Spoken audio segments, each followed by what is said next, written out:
Okay. Is it better now? Can you hear and can you see?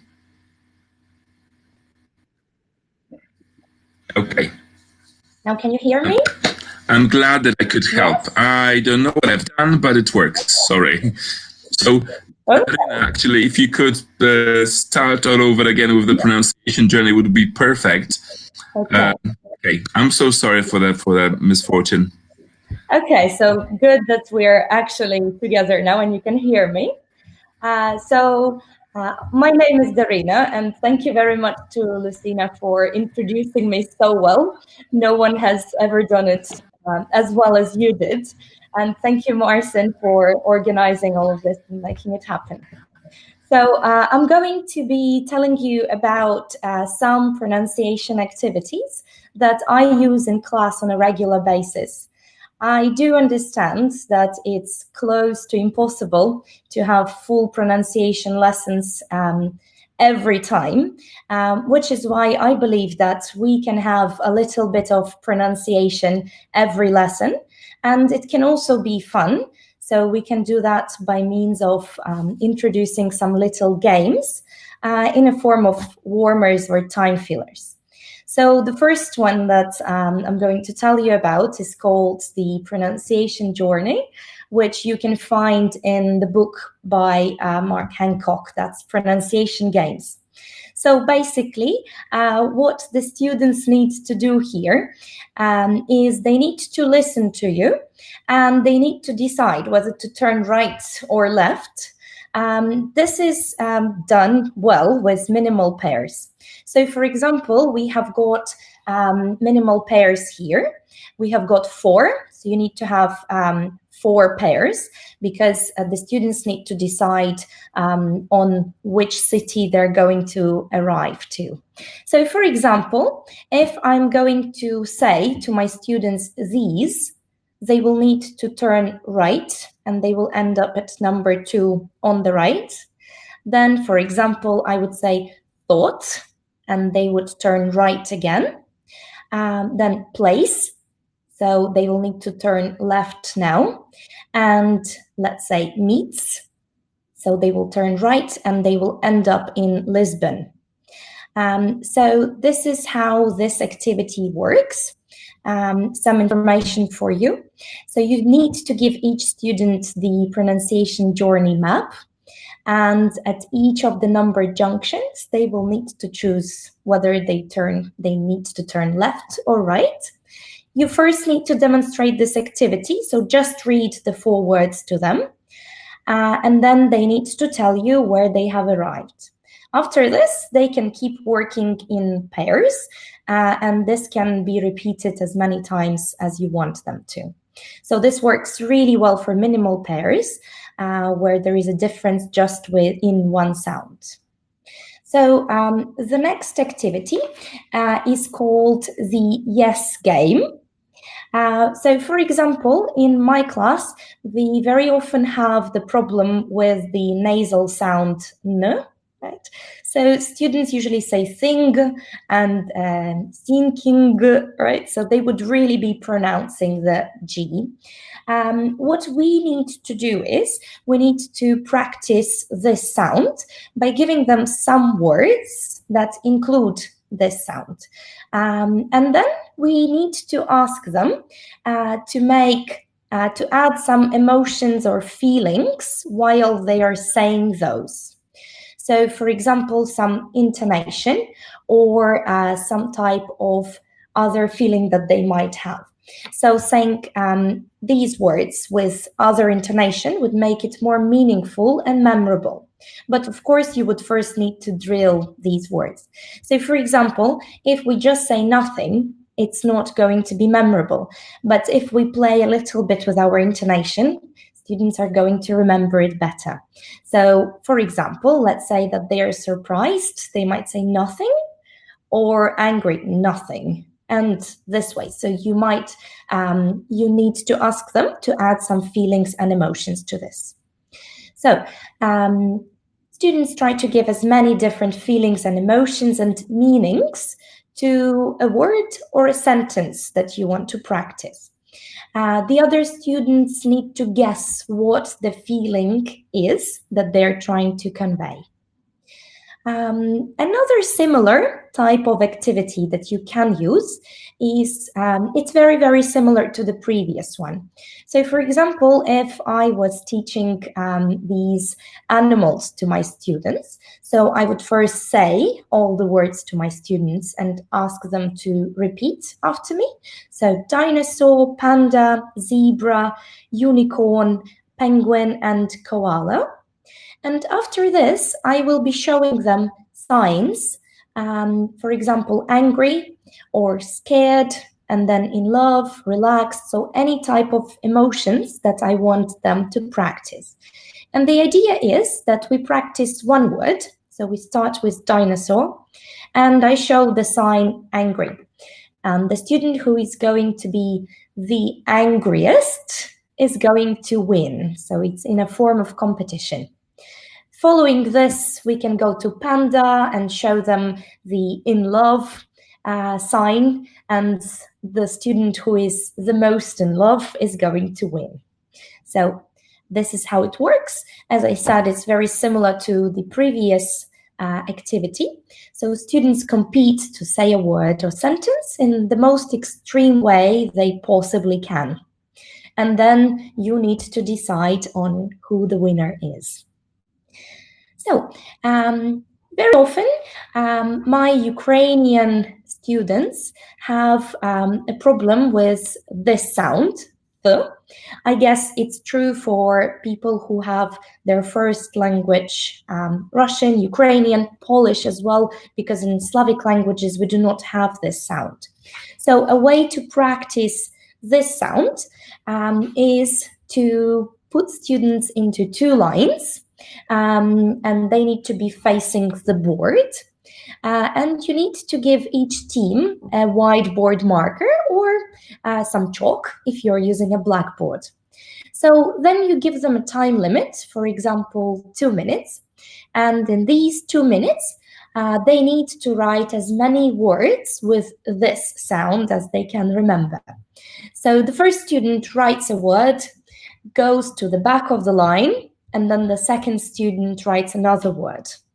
So following this, you have to ask the students to repeat after you, and then they can make sentences with the words or practice saying the words in pairs or in groups.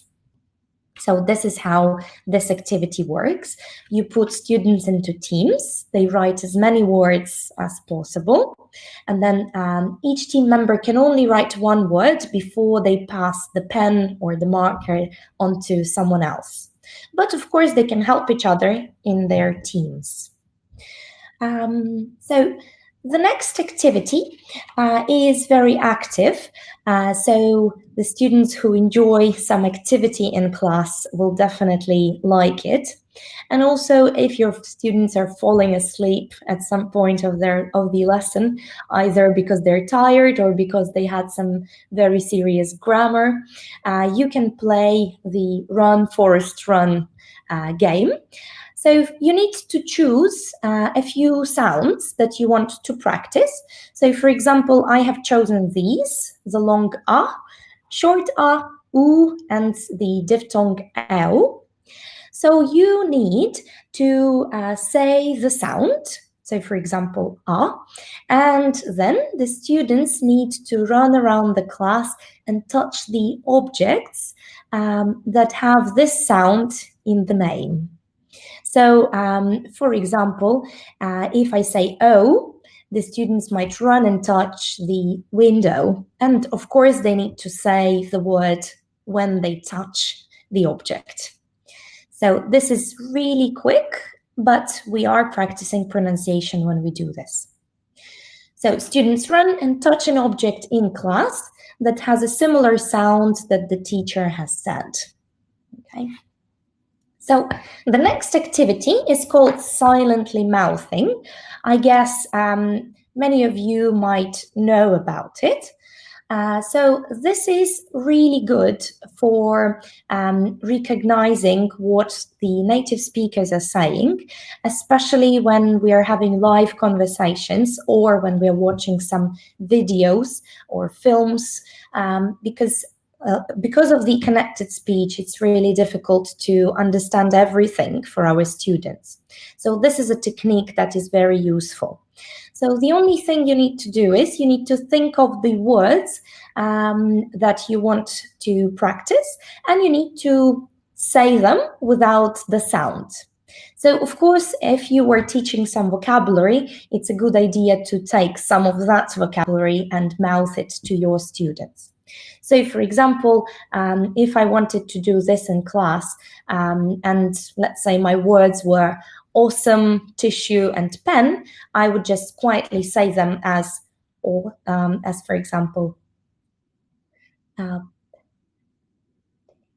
so try not to produce the sound and let them guess. So if they haven't guessed, you can do it again.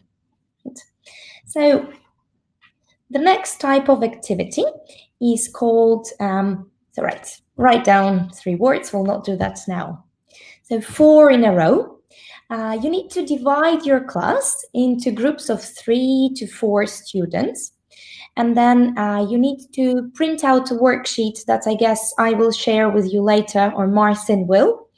So this is where it's a worksheet where you will see some minimal pairs on it. So you need to cut it up into separate cards. So again, for example, this, these, and so on. Right? So car, cat, so just the difference is in one sound.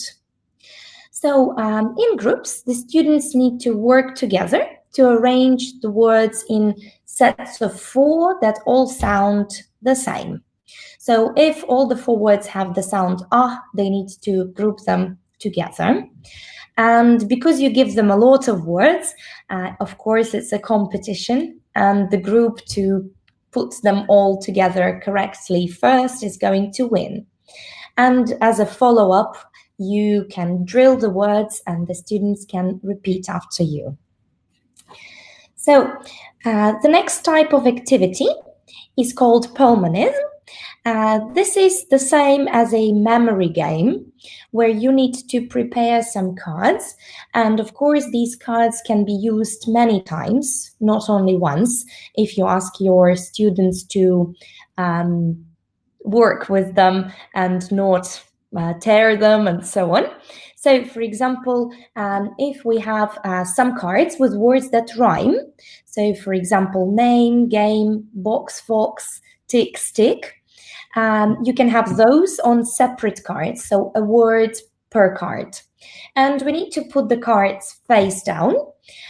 Students need to, in turns, take one card, look at the word, and take another card, look at the word, say those 2 words. If they don't rhyme, they need to put them into the same place where they took them from. But if the 2 cards work and they rhyme, they keep the set, and the student who has the most sets wins at the end of the game. And then later, as feedback, you can go through all of the words and ask the students to repeat after you. So the next activity is really good to do during your reading or listening lessons. So it seems that it's impossible to do some pronunciation work in reading or listening if we are not talking about pre-teaching vocabulary, but actually it is possible. So you need to design signs for students. I suggest having 2 sounds. So, for example, you might have the E sound and I sound. So put a sound on a card and give them to students. So after you have worked on your reading or listening, you can tell students that now we're going to work on some pronunciation. I'm going to read the same text that we have just read with you. And if you hear the sound E, you need to put your sign up. Or if you hear the sound I, you need to put the other sign up. So this is really good for recognition. And of course, it's fun in a way because they do need to do some actions. So it's not boring and they really need to listen. So this is about recognition and active listening. Following this, you can ask your students to read out the texts to each other, some bits or full texts if you have time for that. And they could also do the same thing by putting the cards up. Right? So the next activity is an all-time favorite of my students, and for both adults and kids. So it's called Crumple and Shoot Basketball. Again, you can put any types of words on separate cards. If your students are advanced in terms of pronunciation and transcription, you may want to write down the transcription. So you put students into 2 teams or 3, and they need to line up one after the other.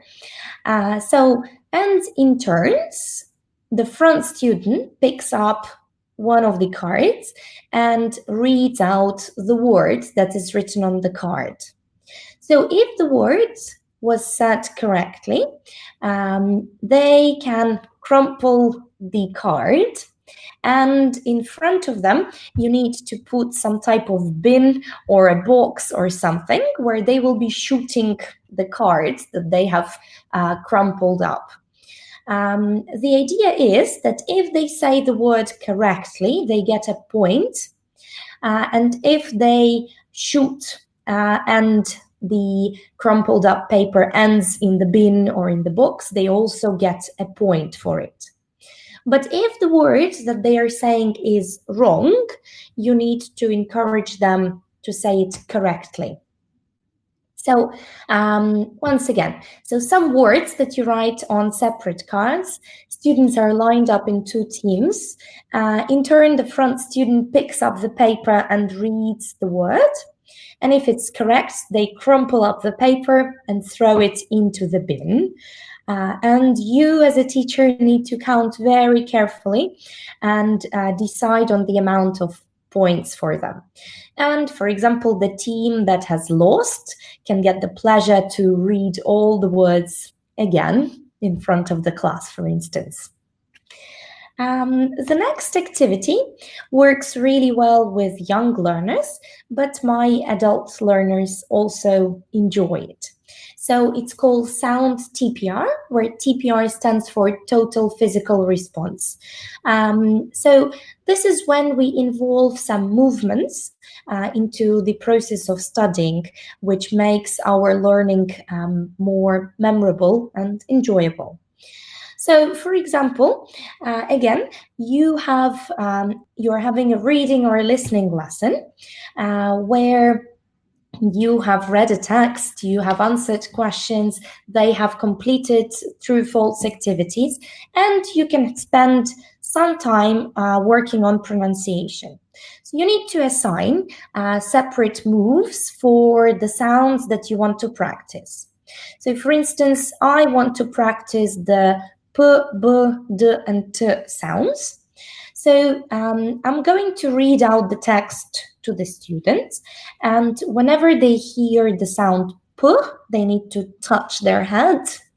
Whenever they hear the sound B, they need to jump on their left leg.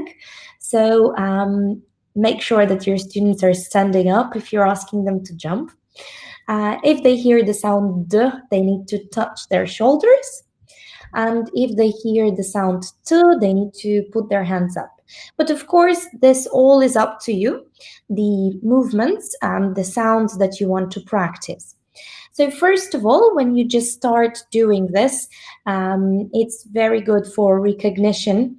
But after this, when the students are going to read the texts to each other, or the tape script, they are going to try really hard to produce the sounds correctly so their partners can react with a movement to those. So here is how sounds TPR moves. Let's quickly take a look at it. So you decide on particular movements to particular sounds. Then you read out a text or the audio script to students. The students do the movements, and after this, you let them work in pairs where one person is a teacher reading out the text and the other person is a student doing the movements, and then they switch.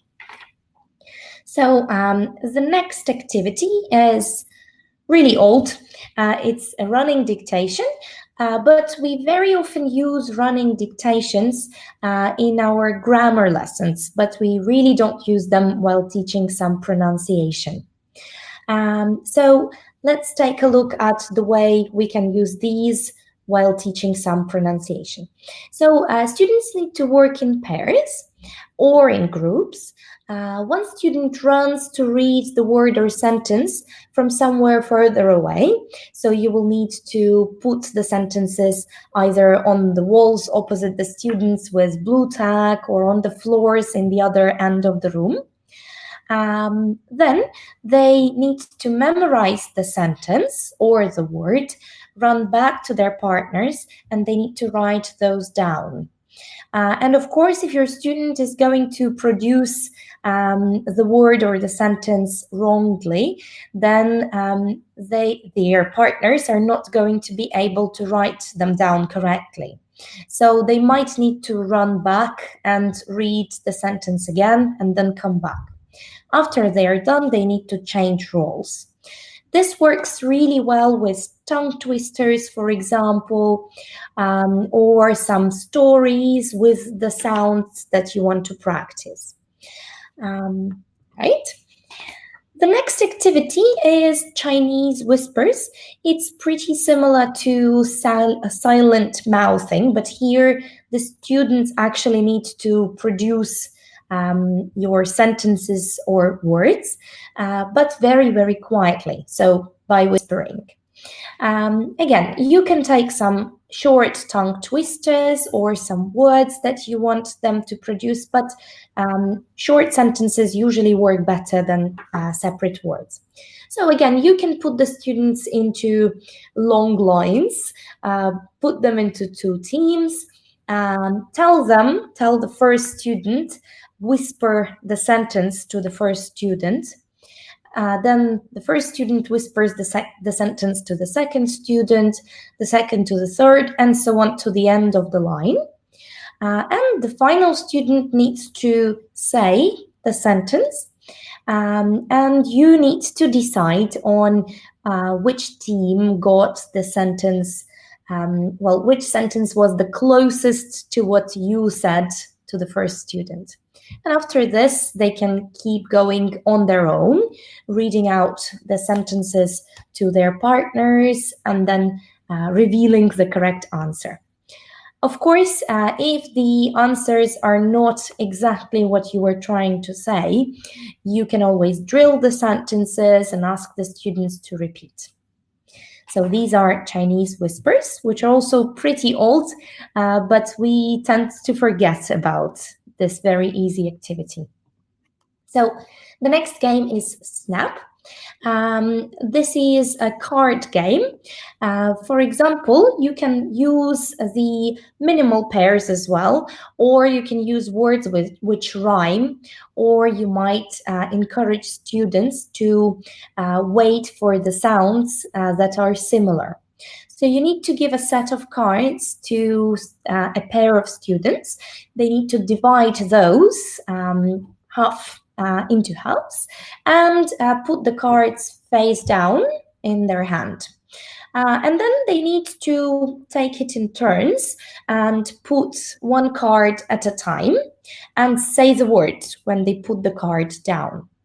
And then if the next student puts a word which rhymes with the previous one, they need to first say it quickly, and then they need to tap the deck of cards that are on the table, and the student whose hand is first is going to take all of the cards from the table and put them underneath their cards.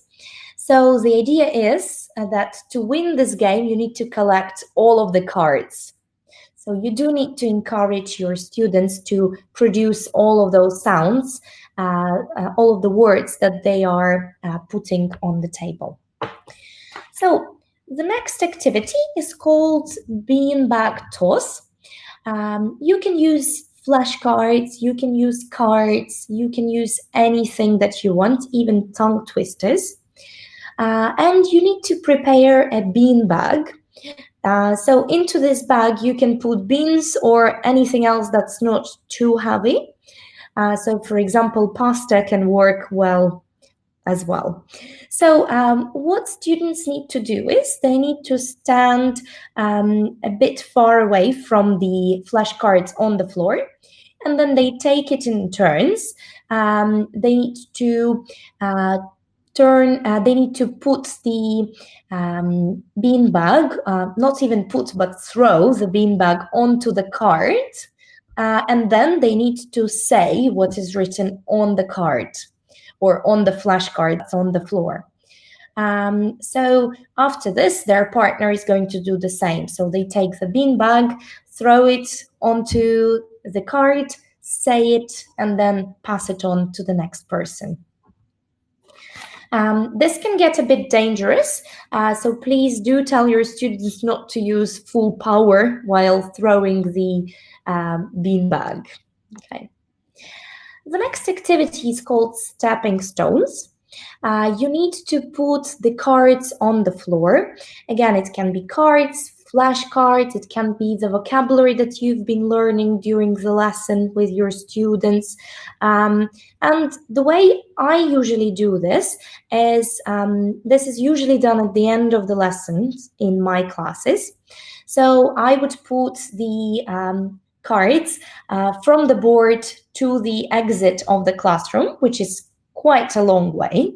And then students would need to line up, and to exit the classroom, they need to step on every card that is on the floor, say what is written on the card, then go to the next one, say what is written, and when they reach the card that's closest to the exit, I say goodbye to them and they can go home. But in case something is wrong, everybody needs to go back to the start and start over. So the students will be really careful while doing that. So the next activity is called pronunciation maths.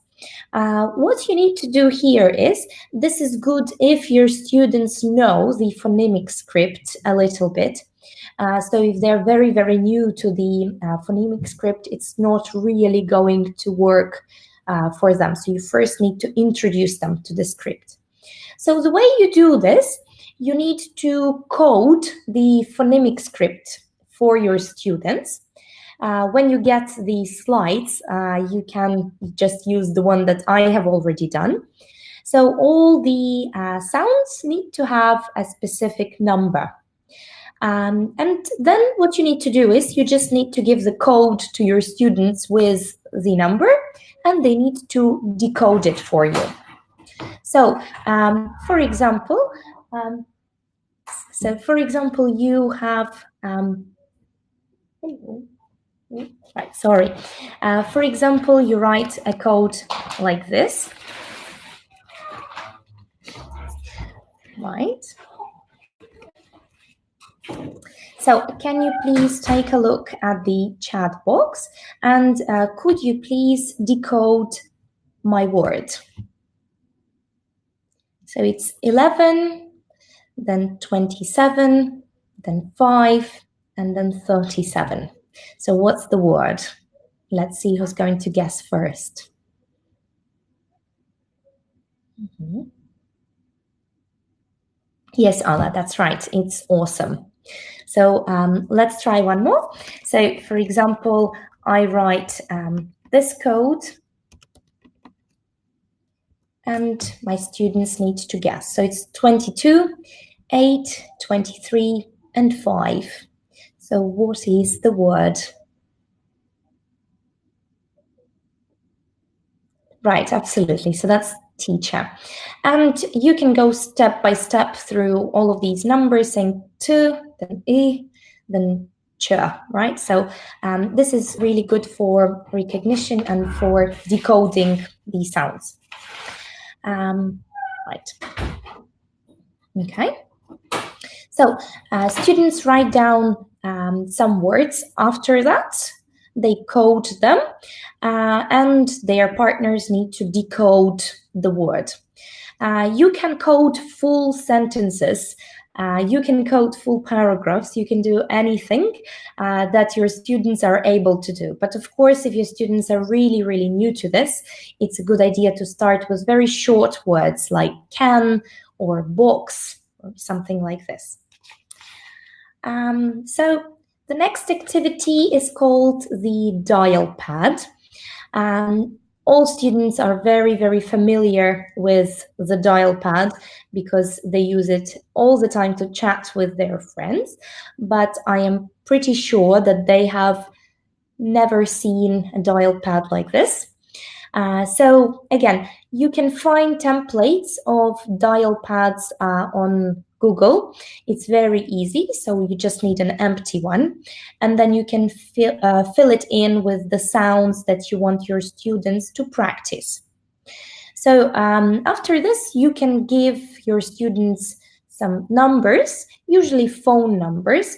This is something that I use with my beginners, where I give them my phone number, my home number, my work number, or some credit card numbers, and so on.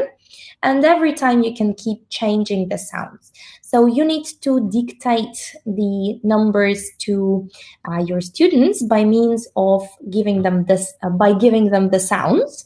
And when done, you need to ask them, so what's my number?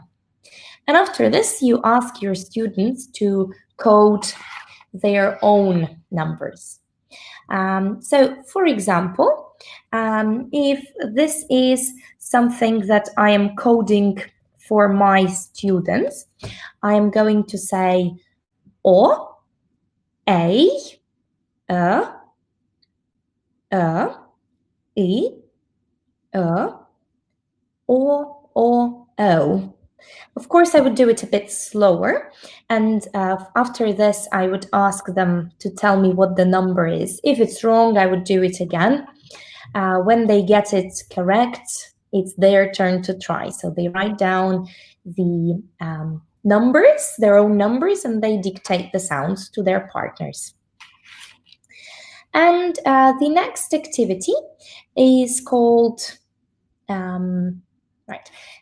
tic-tac-toe or noughts and crosses, whatever way you prefer. So the way this is done, again, if your students know the phonemic script, you can do something that I have done. So you give them a grid, like I have done for you, with some words there, and to put a nought or a cross, they need to read the word correctly. So, for example, if I want to put my nought on the right top square, I'll say hotel. Then my partner will say another word, leisure, and I would say picturesque, and then dictionary, and I win. It's a good idea to use the words from previous lessons as a form of revision, or from your current lesson that you are teaching that they already know of. So these words shouldn't be new to the students. So I'm going to ask you to think about all of those activities that I told you about, and to tell me which of these activities did you find the most enjoyable. So the question is, which activity is your favorite from the ones that I've talked about? So which one is your favorite? And you will share it with a colleague of yours who is not watching the webinar today. So could you please decide on one activity? So let's have a minute for this probably. Right. You can choose a few, but then I guess my statistics is not going to be very accurate. So again, the idea is that we do need to use a little bit of pronunciation every lesson by means of introducing little games or little warmers. It doesn't have to take a lot of the time of your lesson. It can simply be some 5 minutes or even 3 minutes where you will start teaching some pronunciation to your students. Right, so 30 more seconds and then we will have the favorite. Okay. Right, so nobody likes the emotion games. Okay. Right. Okay, so probably 10 more seconds and we will end it there. So 10, 9, 8, 3, 2, and 1. So let's take a look at the results. Okay, so we have got the favorite, which is looks like it's running dictation, right? So no, it's pronunciation maths. Okay, so most of you enjoyed the pronunciation maths. Then we have the running dictation. Some of you liked the classy pronunciation journey. Okay, so thank you very much. I do think that you can try all of these little by little, even maybe one by one in class. So these are the resources that I have used to prepare for this webinar. There are many, many more ideas there. So if these 19 activities are not going to be enough in some time, you can always find more. I guess that Marcin is going to be sharing this presentation with you, these slides. Thank you very much for being here. You can contact me at this email. And I do have a blog on Facebook where unfortunately I'm not that active at the moment. So if there are any questions, I guess Marcin is going to help me with the questions now. Let's see if there are any questions that I can answer. Marcin? Right.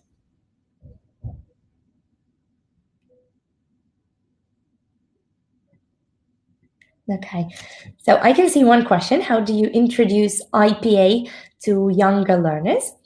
Well, I guess step by step, you need to play little games with the sounds and repeating the sounds, pointing at the sounds, repeating many, many times after you and asking them specifically how to pronounce that sound, and a lot of practice, of course. Yes, the slide with literature is right here. It's not everything. There's much more to it, but this is something that I have used. So if you have any other questions, I'm ready to answer those. Okay. Right. So how I teach pronunciation to adults is basically a little part of it was here. So not all adults are ready to be introduced to a lot of pronunciation straight away. All my lessons are very rich in pronunciation practice, but when I get new students who are not practiced, I would always start with individual sounds. and then I would be talking about a little bit of stress and connected speech. But of course, I do think that they need to know the phonemic script, at least the vowels and the consonants that do not exist in their first language. Okay, thank you. Thank you for the thank yous. Okay. Any other questions?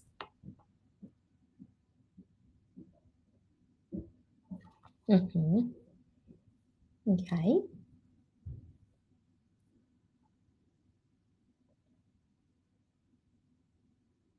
Right. Mm-hmm. Thank you, Lucina, and everyone else. Mm-hmm. Okay. So I guess if there are no more questions, we can finish up here. Thank you very much. Okay.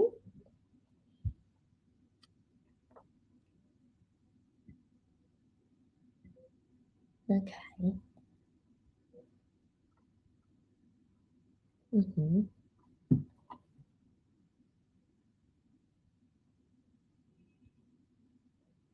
Right.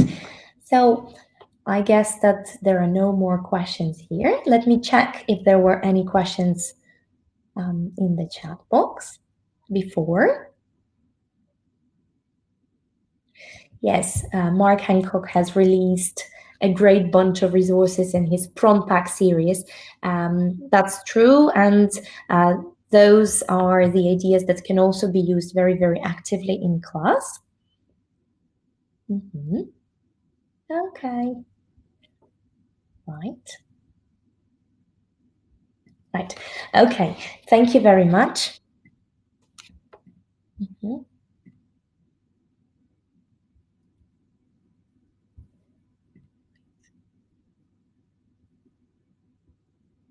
So I guess that we can finish here. There are no more activities that I can tell you about. I don't know if Marcin is still here or not, but I guess I'm going to end it here. So thank you very much for being here in the evening after work, I guess. Have a nice end to the evening and stay in touch. Thank you very much.